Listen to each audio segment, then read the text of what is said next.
జై శ్రీకృష్ణ.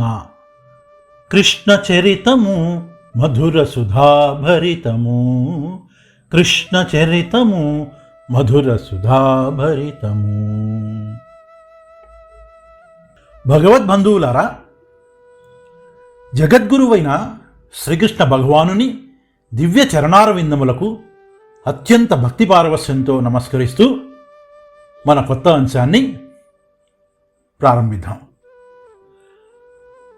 గత వారం కర్ణార్జునుల మధ్య జరిగిన భీకరమైన యుద్ధం, చివరగా శ్రీకృష్ణుడి అనుగ్రహంతో అర్జునుడు కర్ణుడిని వధించడం మొదలైన విశేషాలు తెలుసుకున్నాం కదా.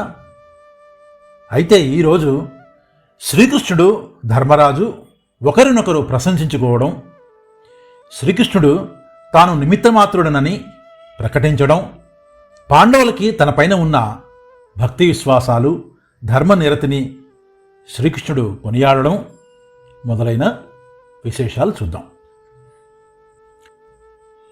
కర్ణుడు మరణించిన తర్వాత తన సారథి అయిన శల్యుడు బోసిపోయిన రథంతో, విషణ్ణ వదనంతో దుర్యోధనుడి దగ్గరికి వెళ్ళి ఈ విధంగా అన్నాడు: రాజా, సుయోధన, ఎన్నో యుద్ధాలు చూశాను, కానీ ఈరోజు జరిగిన కర్ణార్జునుల యుద్ధం లాంటిది ఇదివరకు ఎన్నడూ చూడలేదు. ఒక దశలో కృష్ణార్జునులు సైతం కర్ణుడి పరాక్రమానికి భయపడ్డారు. కానీ బ్రహ్మదేవుడు కర్ణుడికి ఆయుష్ ఇవ్వడానికి విముఖత చూపించాడు. కర్ణుడి మరణవార్త విన్న సుయోధనుడు కుప్పకూలిపోయాడు.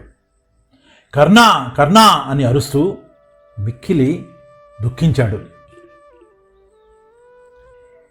తివిసి కౌరవులు తోడజేనుదేర నిజశిబిరంబునగుం బోయే, అప్పోవుట జూదంబున నోడి పాండు నృపకుమారులు హస్తినాపురంబు వెడలి అడవికి పోవునప్పటి భంగియుండెన్ అని రాస్తాడు తిక్కన సోమయాజి కర్ణపర్వంలో.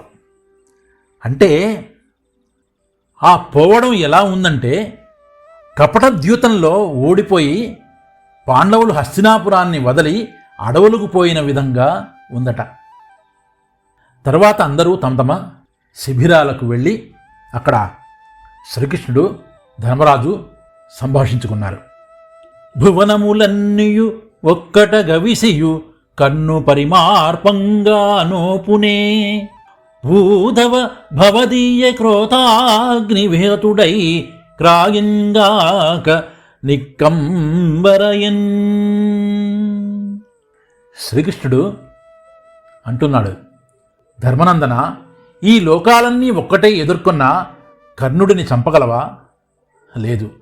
కానీ నీ యొక్క క్రోధాగ్ని వలననే వాడు కాలి బూడిదయ్యాడు, అంతే. ఇంకా కర్ణుడి చావుతో నీకు కౌరవుల బాధ తీరింది, నీకింక ఎదురు లేదు, నీవు ఇంకా నిశ్చింతంగా ఉండు అని అన్నాడు శ్రీకృష్ణ భగవానుడు. దానికి ధర్మరాజు: అది సత్యము కాదు కృష్ణ, మేము నిన్ను నమ్ముకొన్నాము, నీ దయతో జీవిస్తున్న వారము. నువ్వు భక్తత్రాణ పరాయుండవు, సర్వలోకాలను కాపాడేవాడవు. నీ అనుగ్రహమే మాకు విజయాన్ని చేకూర్చింది అన్నాడు. దానికి కృష్ణుడు: ధర్మరాజా, నేను నీ మనసుకు ఇష్టమైన వాడిని కాబట్టి నాకు సంతోషాన్ని కలిగించడం సమంజసమే. అయినా ఒక విషయాన్ని చెబుతాను విను. నేను కేవలం నిమిత్త మాత్రుడను. నీ తమ్ములు, బావలు అత్యంత పరాక్రమవంతులు.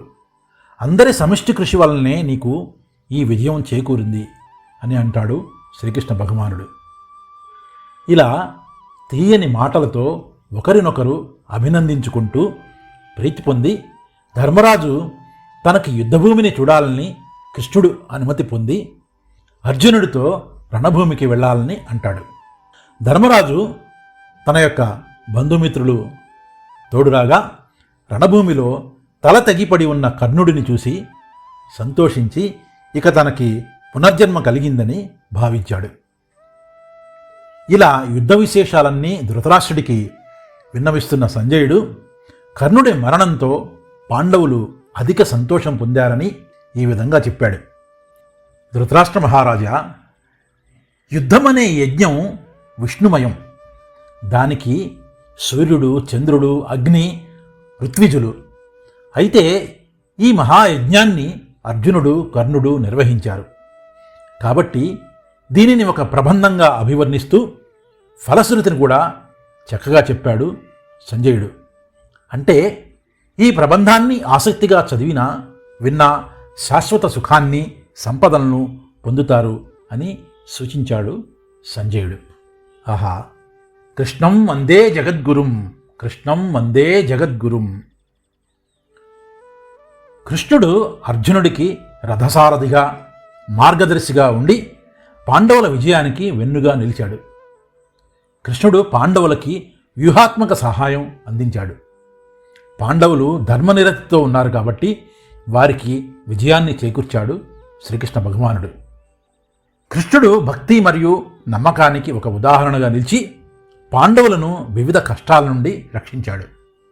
వారిని అన్ని అపాయాల నుండి కాపాడాడు.